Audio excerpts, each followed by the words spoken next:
Welcome to this hour's talk, which is framing stories, truth in art, and film. So, good afternoon, everyone, and thank you for sharing this moment with us. The discussion is about how to frame stories that speak the truth or disrupt conventions, both in art and film, not just technically but also metaphorically, as both are framed from multiple points of view. And we have rock stars in this panel, starting off with Manuel Luis Manix Abrera. Manix, of course, is a celebrated visual artist and a trailblazer in the Filipino comic book industry, dedicating over 25 years to mastering the art of comics. As the creator of Kiko Machine Comics, a long-running daily strip in the Philippine Daily Inquirer, and News Hardcore, a widely followed web comic, he has captivated readers with his distinctive art style, witty plot twists, and deeply relatable stories. His ability to convey compelling narratives through visuals has been recognized with three National Book Awards.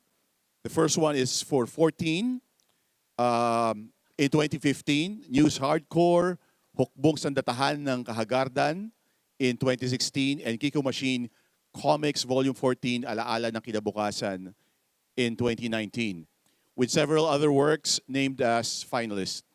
His wordless graphic novel, 12 and 14, have also received international acclaim, leading to their publication by the US-based publisher Ablaze. Welcome, Manix. Our next speaker is Tanya Yuson. Tanya, of course, is founding partner and chief creative development officer of Base Entertainment, a studio based out of Jakarta in Singapore that develops, finances, produces, and distributes content from the Indonesian market as well as the international market. She is the executive producer of and head writer for the acclaimed Trece, the first Southeast Asian original anime series for Netflix, co-showrunner for Amazon Prime Video comedy. Sorry, let me say that again. Amazon Prime Video's Comedy Island, both the Philippines and the Indonesian version, as well as co-showrunner for Cigarette Girl, Indonesia's first Netflix original series, which debuted at the Busan International Film Festival and won Best Miniseries at the 2024 Seoul International Drama Awards. Congratulations, Tanya, and welcome. Our last speaker is Kawayan de Guia. Kawayan, of course, means bamboo in our language, but as you can see, he has as big as a balete tree. Kawayan de Guia incorporates an eclectic mix of objects into his wall-based works and art projects, including Ifugao rice gods, torpedo bombs, and American jukeboxes transformed into Pinoy jeepneys. Would love to see those. His works humorously comment on a multitude of issues, from histories of occupation, trade, and exchange that have influenced Philippine history and culture, to the relationship between community and commodities. Welcome, Kawayan. It's a very, very interesting topic, so enough of me. I will hand it over to Manix first. Hello, good morning. Good afternoon pala. Ayan. So I'm Manix Abrera. I've been making comic strips for more than 20 years now. And my comic strips is Kiko Machine Comics in Philippine Daily Inquirer. But you know, my comic strips, it's really text heavy. There's a lot of words. And one time, this guy, I don't know this guy, he emailed me. He said, Manix, you have a lot of words in comics. Don't you know that comics should be visually stunning and not a lot of words like that? So I was so irritated, you know, with this guy, and yeah, in my mind I said, okay, I'll make wordless comics. just to show him that I can also do comics without words. Yeah. So that's how it started, how I made doing wordless comic strips. So one of my wordless comic strips is entitled 14. It's 14 short stories about Philippine mythological creatures, but it's told without using any words. Ayan. Next slide, please. So today I'm going to show you a story about the Diwata.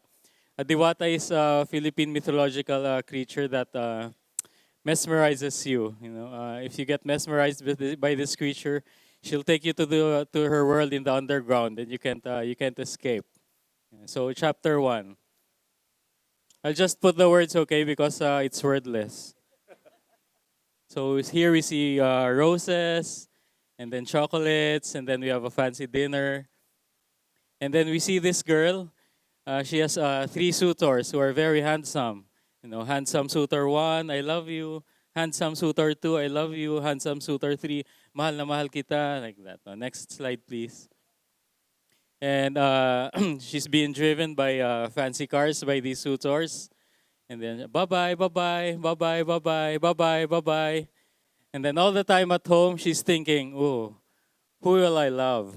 They're very handsome, all of them. Next slide, please. May clicker ba tayo? Do we have a clicker? Ayun. Thank you. So next we see this person. He's not really handsome. He has pimples, but he's but he's practicing how to say "I love you" in different forms. But we see that he's just looking at himself in the mirror, and then he looks at the window. He sees this girl, and there's a little heart. Oh, he's in love with this girl. This girl just looks at him and doesn't even notice him. So he wants to give her. Thank you. Thank you, Ross. Thank you for saving my life. So he wants to give her flowers. He wants to give her chocolates. He wants to have a car to bring her home. But when he opens his wallet, there's a fly that's inside his wallet. So he has no money. So he's really sad. But then he gets an idea. He works on something. We don't know yet what he's working on. And then this girl again still thinking, who shall I love? Yeah. Then ding dong, she looks at the door. We see the guy, and then and then we see that he composed the song.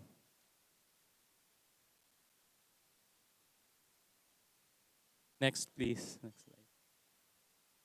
And then close up sa kanya, close up sa girl, and then he starts to sing. But we see the notes. It's yeah, he's out of tune. Yeah. So, but he's bigay na bigay sa, I love you, mahal na mahal kita. And he's crying, and the girl starts laughing, ha ha ha ha ha ha ha ha ha ha.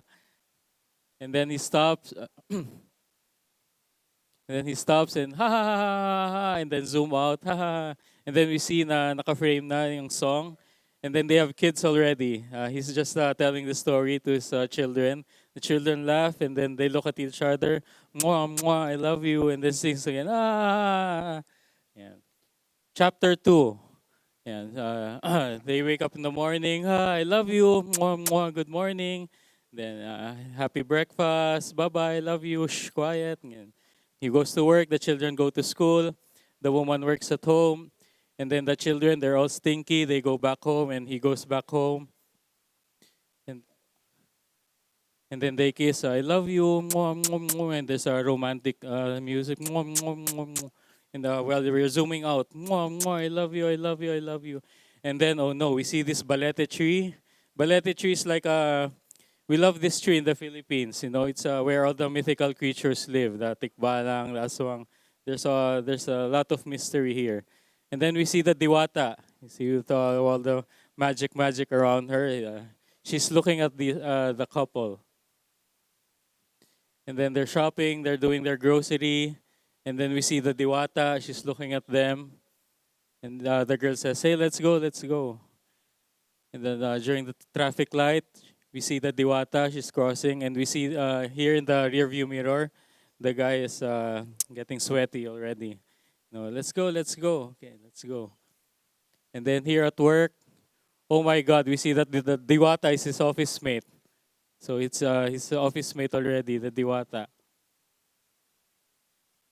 Yeah, and so, good morning. Oh no, he doesn't kiss his wife. Oh no, no, he's just really quiet. She's just thinking, what's up with him? Are you okay? Yeah, yeah, I'm okay. And then, next, please. Are you okay? Yes, yes, I'm okay. Then she goes there. He's still thinking about the Diwata, and he goes to sleep, but the mother can't sleep. Then he goes to work. He rides his car, and the woman carries her baby. She rides a taxi. She says, "Follow that car." They go to the office. Then they follow her husband, and then she looks at her husband there. He's having fun in the office with Diwata, and she goes home, and she's just thinking. And many months go by. Yeah. Now you have to buy the book to see what happens. Thank you. No, but for you, I'll finish it. I'll finish it for you. Next slide, please. Next slide. Close up to the boy. Close up to the Diwata. Come with me. Come with me. Okay. So he holds her hand. They go out of the city. They go to the forest. Then they enter the balete tree. Then there's magic. They vanish. They go to the underground, to the underworld. But we see that his wife was following him, was following them. Next, please. And chapter 3. Next, please. Last chapter. The girl's thinking he's not there. Where's Papa? Where's Papa? Oh, maybe he's just working. Yeah, and bye-bye, bye-bye. And we can see that she's really sad. She doesn't cry, but we see her face that she's really struggling. And we say, I want you to focus on the woman's face. She's trying to be happy for her family. She's trying to be strong, but there's always this hint of sadness.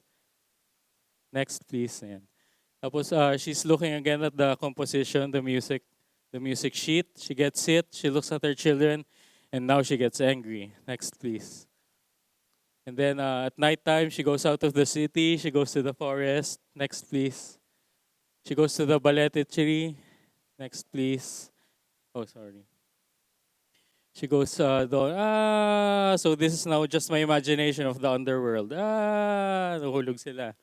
Next, please. Then there's water underneath. There's a cave underneath. Next, please. And then they're swimming. She still has her baby. Okay. Then they go to the underworld, very mystical forest. Next, please. And then when you travel, sometimes the children fight each other. Sometimes she has to breastfeed. And then there's monsters. They fight. They travel a really, really long time. Next, please. And then eventually she sees her husband in the Diwata. Next po. And ha ha ha ha ha ha ha. Ha. And then she gets angry. Hold this. And then she goes goes to the. She takes out the music sheet and she sings. She sings the composed music of her husband, but she sings it really, really well. Ang ganda-ganda ng pagkanta niya. So they were all really mesmerized, even the Diwatas. They were mesmerized. So he's crying. Next, please. And Chris crying, I'm sorry, I'm sorry. And then she throws the music, gago ka. And then she gets angry. She's angry. She snubs the Diwata. Even the children, they say, "Bleh," like that. So they they go away. The family go away. Yeah, and they go back. They go back. They swim. They go back to the city. Next, please. And then they go home. They're really, really exhausted. They're super tired, and they're just staring into space. And then the baby, she sings a really, really perfect note. Ah, and they start to smile and they start to laugh. Next slide. In the last frame, it's a zoom out. They're just laughing. Ha ha ha ha, ha, ha. The end. Thanks, Manix. I'm pretty sure they have a lot of questions for you later No, I'm done already. for the other chapters, but let's hear From Tanya, next up. Hi, everybody. My name is Tanya Yuson. I'm not an author, although I am a writer. I'm a producer, and I guess my angle for this talk today, which is framing truth in art and film. So, why is it at the book fair? I think the source of, well, in Manix's case, because it's a graphic novel, which is still kind of a literary work except for no words. In my case, it's an adaptation. So what I'm going to talk about today is a series I produced for Netflix called Trece, or 13 in Spanish, but it's based on a graphic novel from the Philippines, a very popular one. I will give you a brief backgrounder on the project, so you have some context for those who haven't seen it yet. Oh, oh, I will wait. Yeah. Um, and then kind of talk about two things because the brief talks about disrupting systems, that were set in place. And for us, this was quite a breakthrough for Philippine, sort of even for the graphic novel space to be on a world platform, and for us to tell our stories on a world platform as well. That we were allowed to kind of lean into our being Filipino and not have to sort of leave out detail.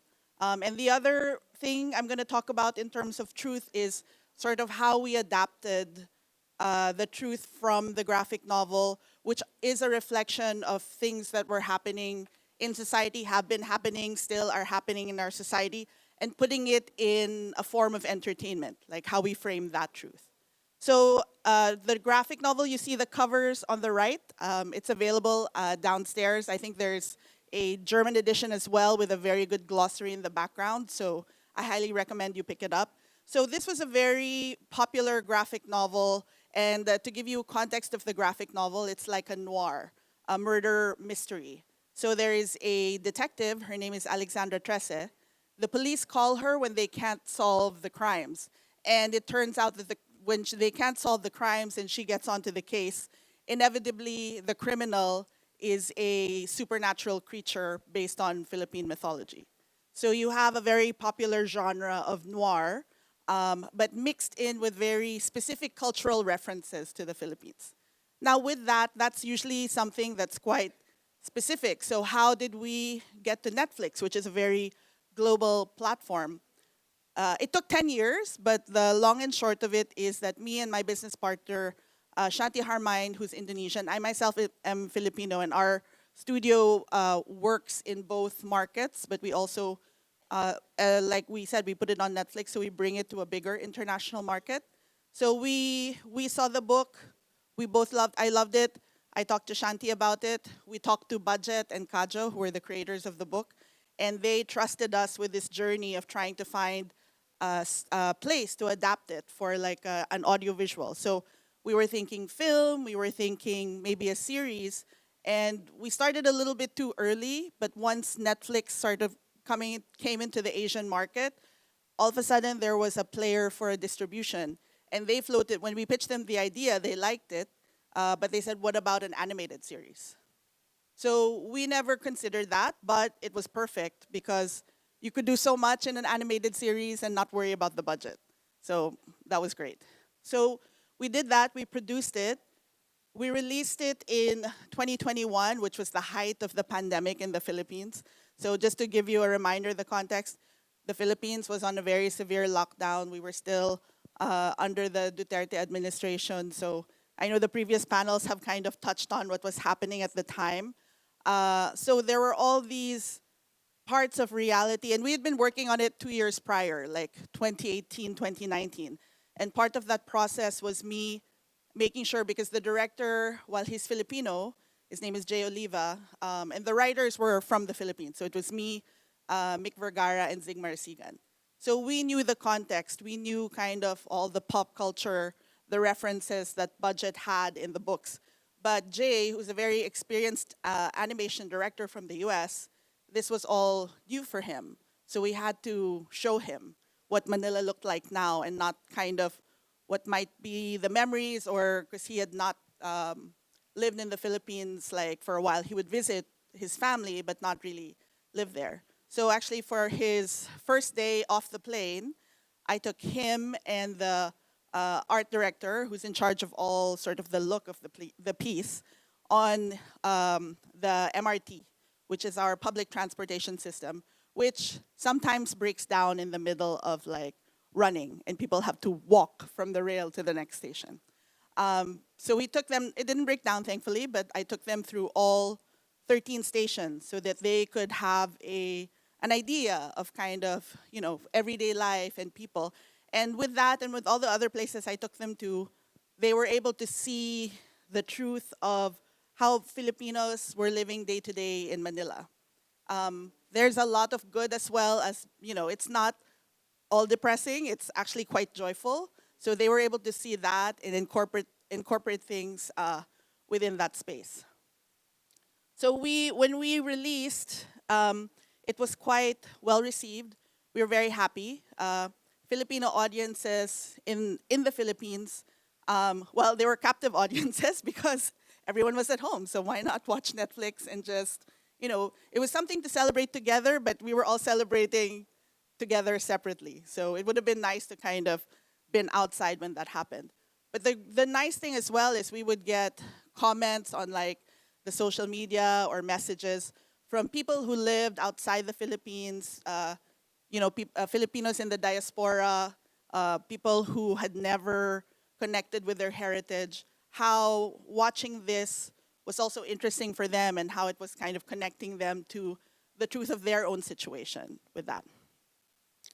So, wait, next slide. Let's forget about this one. So this is how the graphic novel looks, if you haven't seen. It kind of it talks about like certain realities like traffic or like there's I wouldn't say incidences, not phenomenons, but incidences of like there are areas that have settlers on it that sometimes get burnt to the ground, and while it gets investigated, there never really is a conclusive reason why, but more often than not, it's probably arson. So, and that's been happening, over time. But Budget took that story and kind of turned it on its ear, where he said, okay, it wasn't just burnt to the ground, it's burnt to the ground so that the aswang, or our version of a shape-shifting vampire, could then relocate these people and then kind of harvest them to eat them for their feast. So it's quite dark. And we didn't know whether we would be able to do that, but they allowed us to kind of put it in. So all the reality of, let's say, a news item, he put on its ear with, the sort of the veneer of the supernatural, which kind of does two things. It makes it, for us who've seen it in the news in the Philippines, it feels like it's the same old story, we've seen it again. But adding this veneer of the supernatural to it makes you pay attention to again, because it's the intensity of like, oh, it's while they're not in real life not being eaten by a swang, but just that their lives are upended, and for some who perish in the fire, it's kind of the same thing. They've lost everything, there's nothing left for them. So it makes it heightens the drama of it.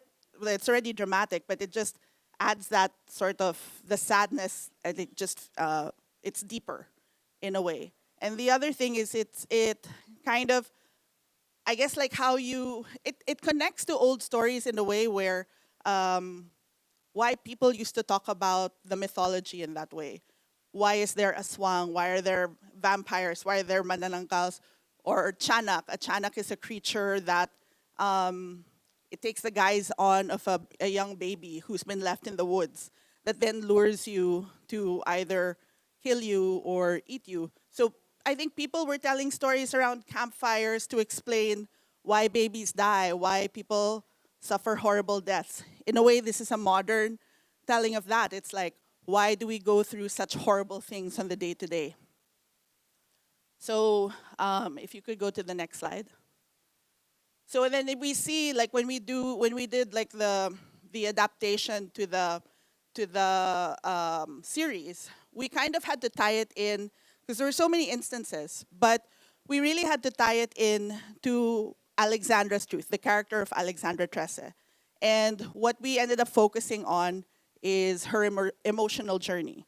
And the setup for that is she is a young woman who's sort of survived the trauma of seeing her parents killed, but her family has been responsible for keeping the peace between the supernatural world and the mortal world in the Philippines or in Manila per se.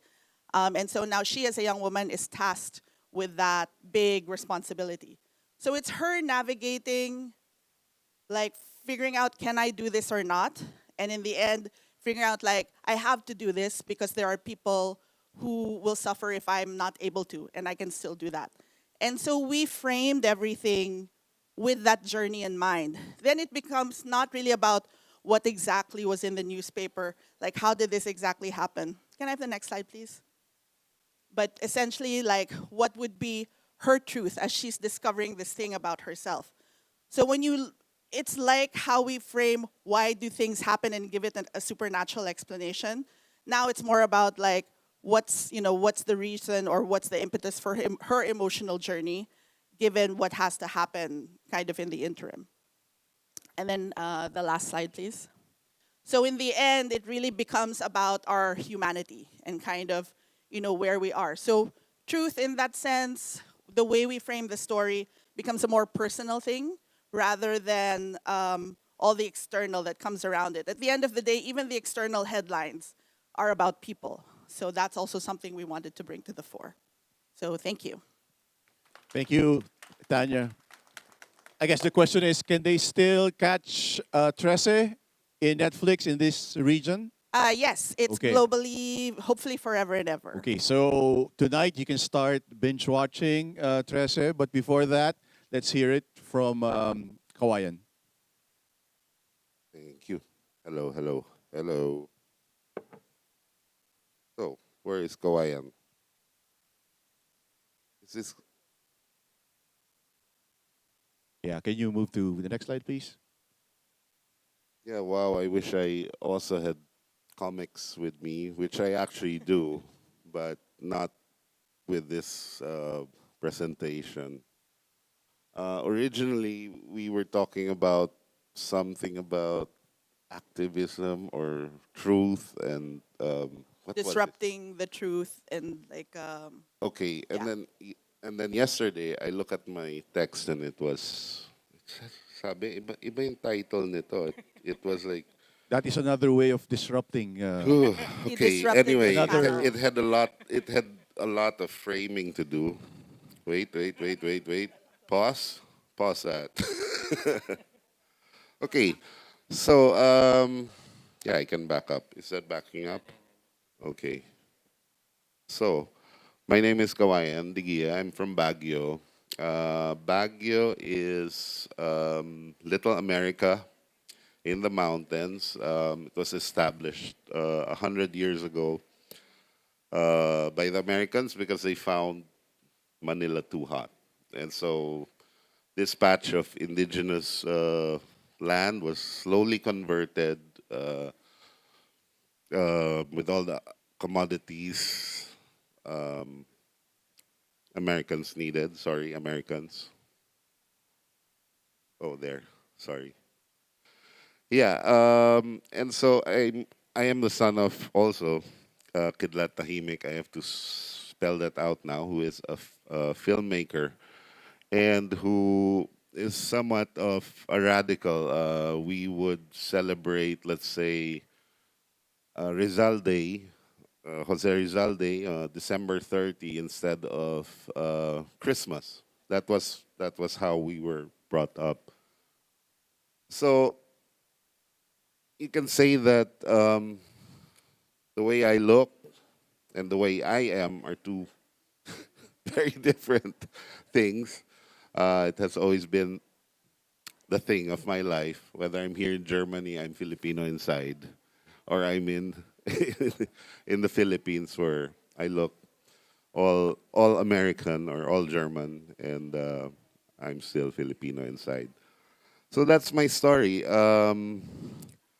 In a way, I work with um, I work with materials, a lot of materials, usually recycled. For example, this sculpture here, which was a metaphor of my father's horse, the Trojan horse, which he uses as a metaphor for the television, the television or our cell phones getting into our homes, but sort of influencing us as we know. And by the time we know it, we are controlled by mass media. So I said, well, if he's a filmmaker, I'm a filmmaker too, but in a different form.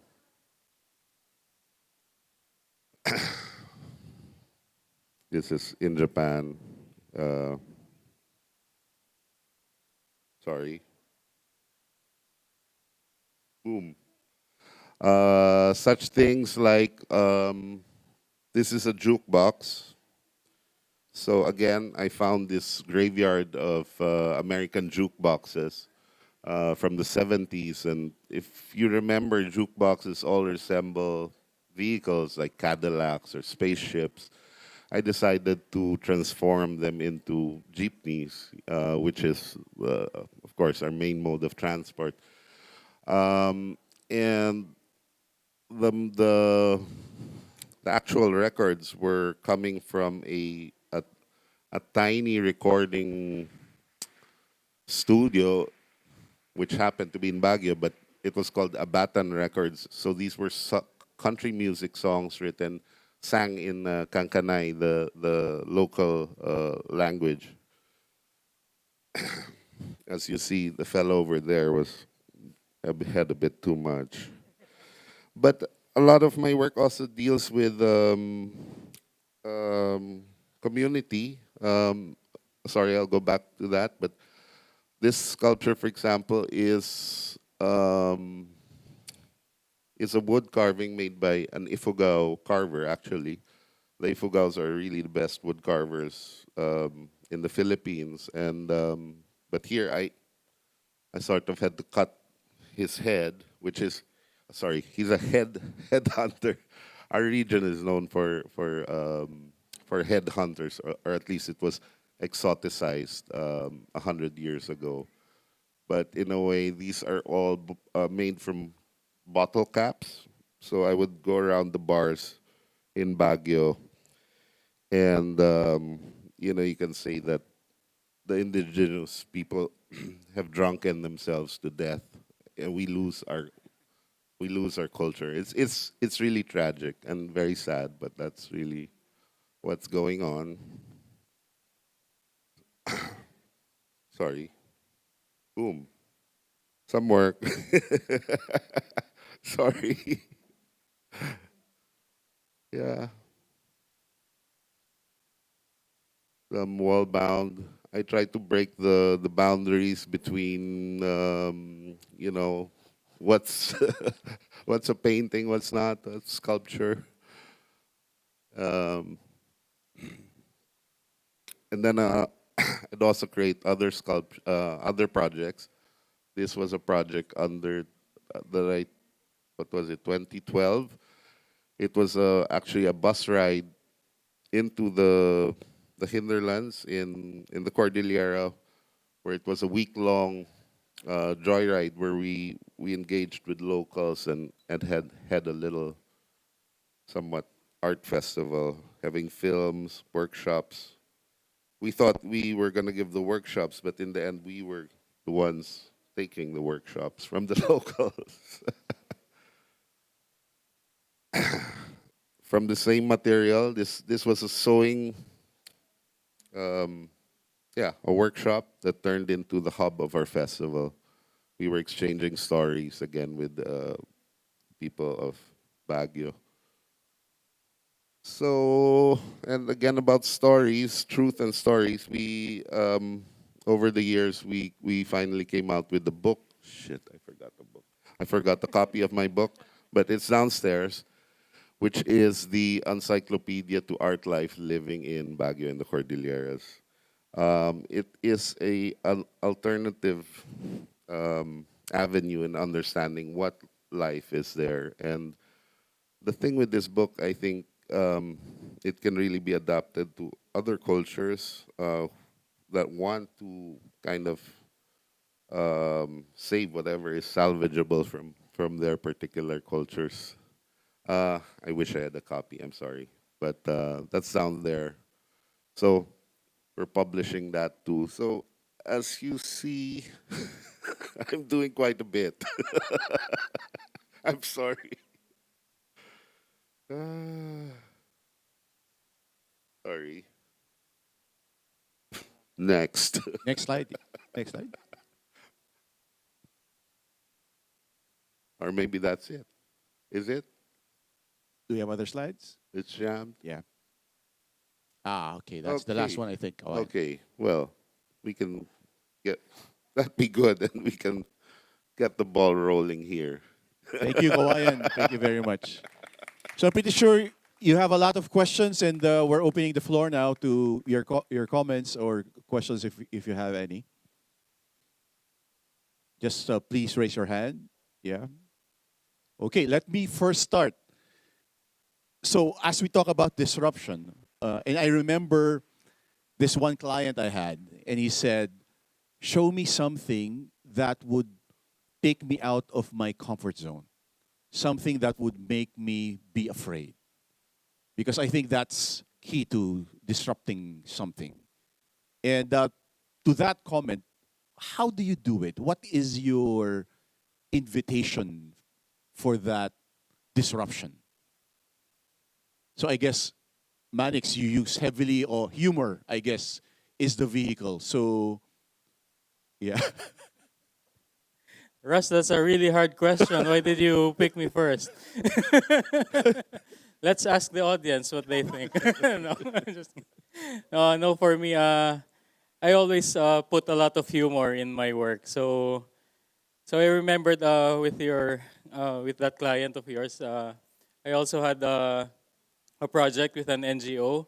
They wanted me to discuss false news. The fake news. Sorry, fake news. It's really quite big in the Philippines. It's a big problem in the Philippines.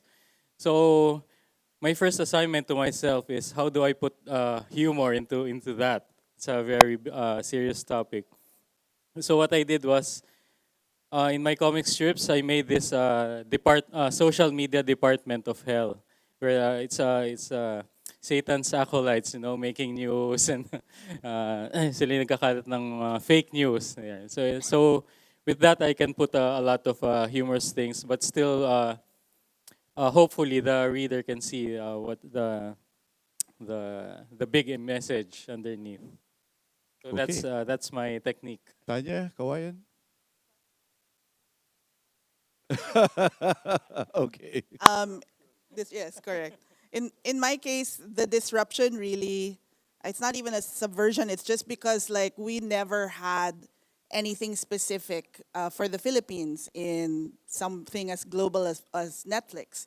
So my disruption was really just leaning in, and I'd ask them, and they said, "Yeah, sure, just go as far as you want in terms of like culture." And I made sure that our references were specific. The monoblock chairs that you see were correct. Like what people were wearing was right. In terms of the writing, we make reference to, and it's for a global audience.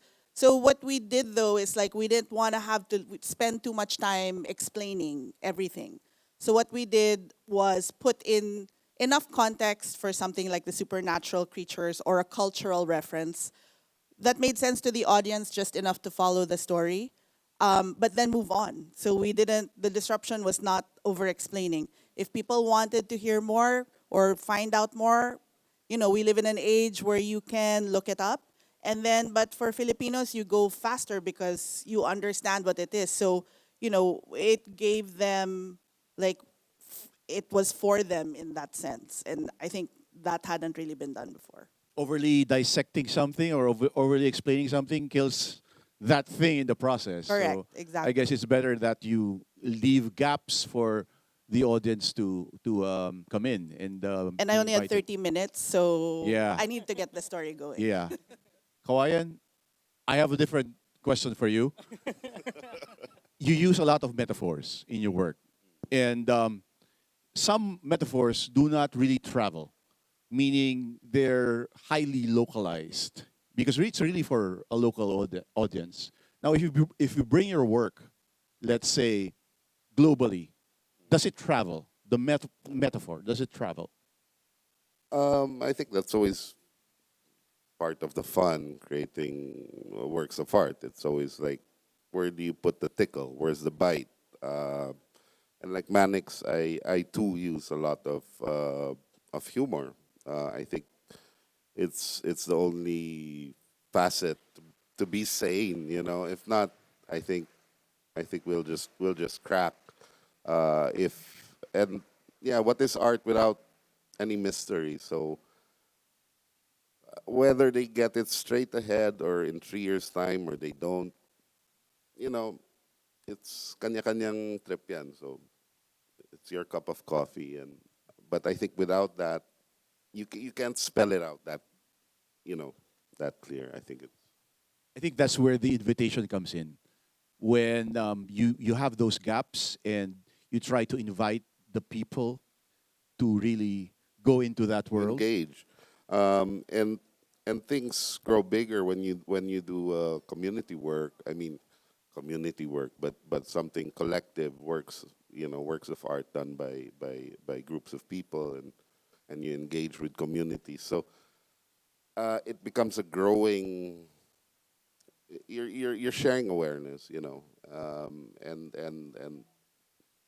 embedding something that will last longer than you. Goes beyond the whole thing of art as a product and that sort of thing. Yeah. Questions from the audience? Anyone? Kindly raise your hands. Yes, please. We a mic here. I have a comment more than a question, actually. I find all three of your works to be interventions, and they're very investigative kinds of interventions that are global, and at the same time, they're very specific to the Philippines and the complexity and the contradictions within our histories. And I salute all three of you for taking your insights, your talents, your own questions, and trying to figure out ways to challenge not only us as audiences, but yourselves, because we are Western and you are moving into the diversity of the Philippine psyches.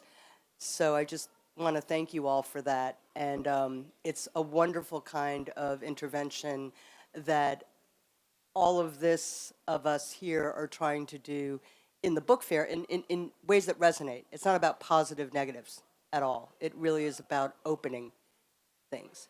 So, comment. Thank you for the comment. Other questions, please?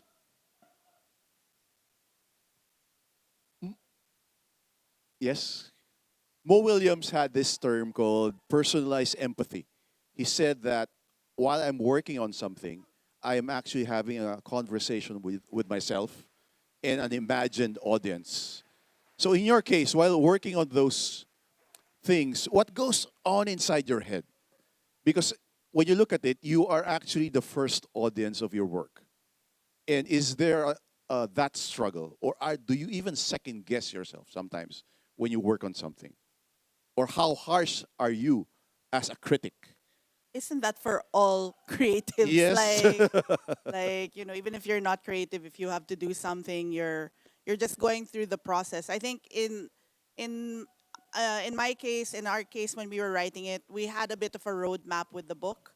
But because with the books of Trece, and now there are 8, there were 3 of them at the time, it was the process of picking and choosing, one, what would be interesting, because, whether, it's only going to be one time to do it, but even the first time to do it, which stories would have the most impact? And at the same time, how do I structure it to something that's engaging and cohesive? So that will distract for a while up until you really have to figure out, okay, how am I going to write this scene? Like, what's the best way to come into it? What's the climax of it, and how to go out? And I think that just applies to kind of the creative process of everybody. I find personally that I need to have a safe space to do it. Otherwise, the other voices in the head are like, nope, that's not good, or that's shit, or that's crap. I need to figure out like how to silence those voices basically, and then work on that. Manix, Kawayan? For me, because I've been doing my comics for a long time now, I can say that it was really important to fail. You know, when I starting, it's important that I felt that I was really crying. Oh, I have no money. Nobody wants my work. You know, but you need to feel that. So when you get successful, or it's more sweeter. You know, and now I know I trust myself because I've done this before. I know that's a cliff, you know. That's not going to work. So now I know because I failed already. And when you fail, you realize that it's not so bad, you know. You can just stand up again and do it all over again. And you know you're stronger now, like that. And you pray a lot, pray a lot. Thanks, Manix. Ako siguro yung same with all both of them. But one thing also for me, I think, is like, why do it if if you know the outcome? I mean that's me. Yeah. So I always like to, like, I don't know. I like to be in that danger zone a bit, and Is that for every work? You put yourself in the danger I zone think for every so. work? I think so. It's like a forced disruption in terms of like how you work. Something, maybe there's some self-destructiveness, but there's also growth, and but I like that. That for me is like, I know, and of course, once you get the formula, you know, you basically do that, and you're juggling and balancing now, and I don't know, walking on fire, and then it I just want to talk grows. about that formula. Sometimes we fall into that trap when something works. We sort of rely on those formula. And how do you get yourself out of that mindset and begin experimenting again, begin innovating again? Simple. Uh, Play. I Play. think. Yeah. I think that's really the. I think that's one thing a creative person always has to have, is just to have that playful attitude to keep, basta naaliw ka, I think hindi ka magsasawa. You'll never get tired of what you're doing if you have that playful spirit inside you. It doesn't mean you're a kid. It just Tanya, Manix? Sometimes it's also important to have people you trust who criticize you, you know, your partner, your wife, your parents, you know, who sometimes have constructive criticisms. For a screenplay, it's like a balancing act, and the proof is like it's like a house of cards. Is it gonna stay or is it gonna fall? Because if there's one thing that is false, or one thing that doesn't work out, it actually everything kind of collapses. Like any change you make backwards and forwards, it kind of has to hold water for all of it. So the frustrating part is like when it doesn't work and it doesn't work and it doesn't work. But I'm gonna use your plaything now to get out of that rut, because that's such, yeah, okay, noted. I'm gonna do that. I think it's that childlike approach to everything that gives you that edge in innovation. If there are no more questions, we would like to thank our panelists for today: Tanya, Thank you. Yuson, Manix, Abrera, and Kawayan Guia. Uh, Last thoughts would be just to continue on playing and praying. So thanks, everyone.